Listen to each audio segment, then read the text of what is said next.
മുഹമ്മദ് ദീപക് ഇന്ന് രാജ്യത്തെമ്പാടും ചർച്ചയായിക്കൊണ്ടിരിക്കുന്നതാണ് ഉത്തരാഖണ്ഡിലെ ദീപകിനെ പറ്റിയിട്ടുള്ള കാര്യങ്ങൾ. രാജ്യത്തെ പ്രതിപക്ഷ നേതാവ് രാഹുൽ ഗാന്ധി, പ്രതിപക്ഷത്തുള്ള CPM-ൻ്റെ MP ജോൺ ബ്രിട്ടാസ്, ഇങ്ങനെ തുടങ്ങിയ പലരും ഈ പേര് ചർച്ച ചെയ്തിട്ടുണ്ട്. നമുക്കിടയിൽ കുറേ ദിവസങ്ങളായി ഈ പേര് ഇങ്ങനെ കറങ്ങി നടക്കുകയാണ്. മുഹമ്മദ് ദീപക് എന്നാണ് അദ്ദേഹം സ്വയം വിശേഷിപ്പിച്ചത്. ഉത്തരാഖണ്ഡിലെ BJP ഏറ്റവും സ്വാധീനമുള്ള ഒരു സംസ്ഥാനമായ, അവരുടെ ഭരണമുള്ള, അവരുടെ ബുൾഡോസർ രാജുകൾ നടക്കുന്ന മദ്രസകൾ പൂട്ടിക്കണമെന്ന് പറയുന്ന, മദ്രസകൾ പൂട്ടിക്കുന്ന, അല്ലെങ്കിൽ അവിടുത്തെ കച്ചവടം മുസ്ലിങ്ങൾ അവസാനിപ്പിക്കണമെന്ന് പറയുന്ന, മുസ്ലിങ്ങളെ അവിടെ നിന്ന് ആട്ടിപ്പായിക്കണമെന്ന് പറയുന്ന, ഏത് നിമിഷവും ജയ് ശ്രീറാം വിളികളോടെ സംഘപരിവാർ ആക്രമിക്കുമെന്നുള്ള ഒരു അവസ്ഥയിൽ ജീവിക്കുന്ന ഒരു ജനവിഭാഗങ്ങൾക്കിടയിലാണ് ദീപക് എന്നുള്ള വ്യക്തി വരുന്നത്. ഒരു മുസ്ലിം, വർഷങ്ങളായി കച്ചവടം ചെയ്യുന്ന ഒരു മുസ്ലിമിൻ്റെ കടക്ക് നേരെ സംഘപരിവാർ ബജ്രംഗദൾ പ്രവർത്തകർ വരുന്നു, ആക്രമിക്കാൻ ശ്രമിക്കുന്നു. ഈ സമയത്ത് അദ്ദേഹം ചോദ്യം ചെയ്യുന്നു, അവരെ തടയുന്നതിൻ്റെ പേരിൽ അവിടെ പ്രശ്നങ്ങൾ ഉണ്ടാകുന്നു, കോലാഹലങ്ങൾ ഉണ്ടാകുന്നു. എങ്കിൽ അപ്പോഴദ്ദേഹം അദ്ദേഹത്തിൻ്റെ പേര് ചോദിക്കുന്നു. സ്വാഭാവികമായിട്ടും പേര് ചോദിച്ചാണല്ലോ ഈ പ്രശ്നങ്ങൾ ഉണ്ടാവാറ്. അദ്ദേഹത്തിൻ്റെ പേര് ചോദിക്കുന്നു. എൻ്റെ പേര് മുഹമ്മദ് ദീപക് എന്ന് അദ്ദേഹം വിളിച്ചു പറയുന്നു. അതായത് മുഹമ്മദ് ദീപക്, മുഹമ്മദ് ആയാൽ എന്താണ് കുഴപ്പമെന്നാണ് അദ്ദേഹം ഉദ്ദേശിച്ചത്. ഞാനൊരു മുസ്ലിം ആണെങ്കിൽ എന്താണ് ഈ രാജ്യത്ത് കുഴപ്പം എന്നുള്ള ചോദ്യമാണ് അദ്ദേഹം ഉന്നയിച്ചത്. ഇത് സംഘപരിവാറിന് വലിയ പ്രശ്നങ്ങളിലേക്ക് കടക്കുന്നു. അദ്ദേഹത്തിന് വധഭീഷണി ഉണ്ടാകുന്നു. ജിം പൂട്ടിക്കുമെന്ന് പറയുന്നു. ജിമ്മിൽ 100ഓളം ആളുകൾ ട്രെയിൻ ചെയ്യാൻ വന്നിരുന്നു. ഇപ്പോൾ 15 ആളുകൾ മാത്രമാണ് ഉള്ളത്. ബാക്കിയുള്ള ആളുകളൊക്കെ ഭീഷണിയെ തുടർന്ന് പിന്മാറി എന്നാണ് മനസ്സിലാക്കാൻ കഴിയുന്നത്. പക്ഷേ ഈ ദീപക് എന്നുള്ള വ്യക്തി രാജ്യത്തിന് നൽകിയ ഒരു സന്ദേശമുണ്ട്.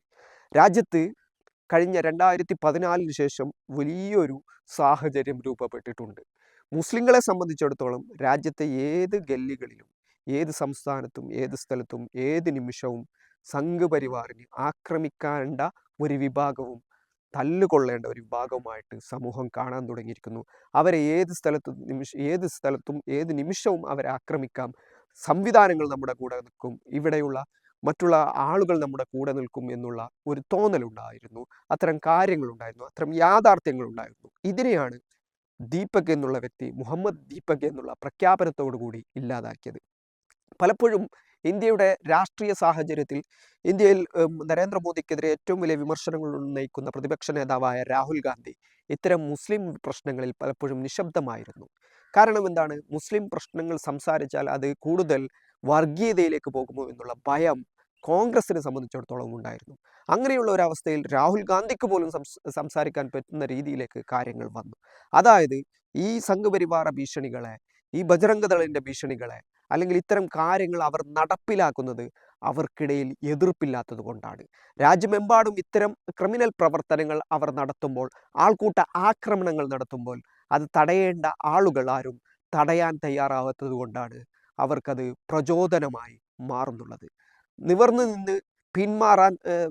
നിന്ന് പോരാടാൻ തയ്യാറായാൽ, നിവർന്നു നിന്ന് ആരടാ എന്ന് ചോദിക്കാൻ തയ്യാറായാൽ സ്വാഭാവികമായിട്ടും ഇത്ര അക്രമകാരികൾ പിന്മാറുമെന്നാണ് ഉത്തരാഖണ്ഡ് നൽകുന്ന അനുഭവം. അതിനുശേഷം അദ്ദേഹത്തിന് ഭീഷണി ഉണ്ടായി, കൊല്ലുമെന്ന് പറയുന്നു, ഇത്രാം തീയതി കൊല്ലുമെന്ന് പറയുന്നു. വലിയ പ്രകടനങ്ങൾ വന്നു. 200, 300, 500 ആളുകളാണ് ഒരു മുഹമ്മദ് ദീപക് എന്നുള്ള വ്യക്തിയെ ആക്രമിക്കാനും കൊല്ലുമെന്നുള്ള പ്രഖ്യാപനവുമായിട്ട് വരുന്നത്. ഭീരുക്കൾ എന്നാണ് ഇവരെ വിശേഷിപ്പിക്കേണ്ടത്, മറ്റൊരു വാക്കില്ല ഇവരെ വിശേഷിപ്പിക്കാൻ. എങ്കിൽ പോലും ഈ മുഹമ്മദ് ദീപക് എന്നുള്ള വ്യക്തി അവിടെ ഉയർത്തിയ ഒരു രാഷ്ട്രബോധമുണ്ട്. ഈ രാജ്യത്തെ ഒരു ഭരണഘടന ഉയർത്തിപ്പിടിക്കുന്ന, എല്ലാ മനുഷ്യർക്കും തുല്യാവകാശമുള്ള, ഈ രാജ്യത്ത് വർഷങ്ങളായി ജീവിക്കുന്ന ഒരു ജനസമൂഹത്തിന് നേരെ കുതിര കയറിക്കൊണ്ട്, അവർക്ക് നേരെ ആക്രോശങ്ങൾ മുഴക്കിക്കൊണ്ട്, ഇവിടെ വർഗീയപരമായ ജനങ്ങളുടെ പ്രശ്നങ്ങൾ മറികടക്കാനുള്ള ഒരു പോംവഴിയായിട്ട് ആൾക്കൂട്ട ആക്രമണങ്ങളെ, മുസ്ലിം വിരോധങ്ങളെ, ഇസ്ലാമിക ഫോബിക്കായ അന്തരീക്ഷങ്ങളെ മുഴുവൻ ഉപയോഗപ്പെടുത്തിക്കൊണ്ട് സംഘപരിവാർ ഇവിടെ നടത്തിക്കൊണ്ടിരിക്കുന്ന ഈ ആക്രമ പ്രവർത്തനങ്ങളെ ചോദ്യം ചെയ്യപ്പെടാൻ ഇവിടെ ആളുകളുണ്ടായാൽ, മതേതര പക്ഷത്ത് ഇവിടെ നിൽക്കാൻ ആളുകളുണ്ടായാൽ, മതേതര പക്ഷത്ത് നിൽക്കാൻ ദീപകുമാർ ഉണ്ടായാൽ, അത് ഈ രാജ്യത്ത് സംഘപരിവാറിന് അതിനേക്കാൾ തലവേദന സൃഷ്ടിക്കുന്ന മറ്റൊരു കാര്യമില്ല എന്നാണ് ഇത് ചൂണ്ടിക്കാണിക്കപ്പെടുന്നത്.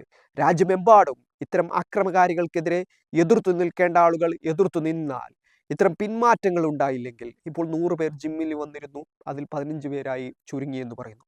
ബാക്കി 85 ആളുകൾക്കും പേടിയാണ്.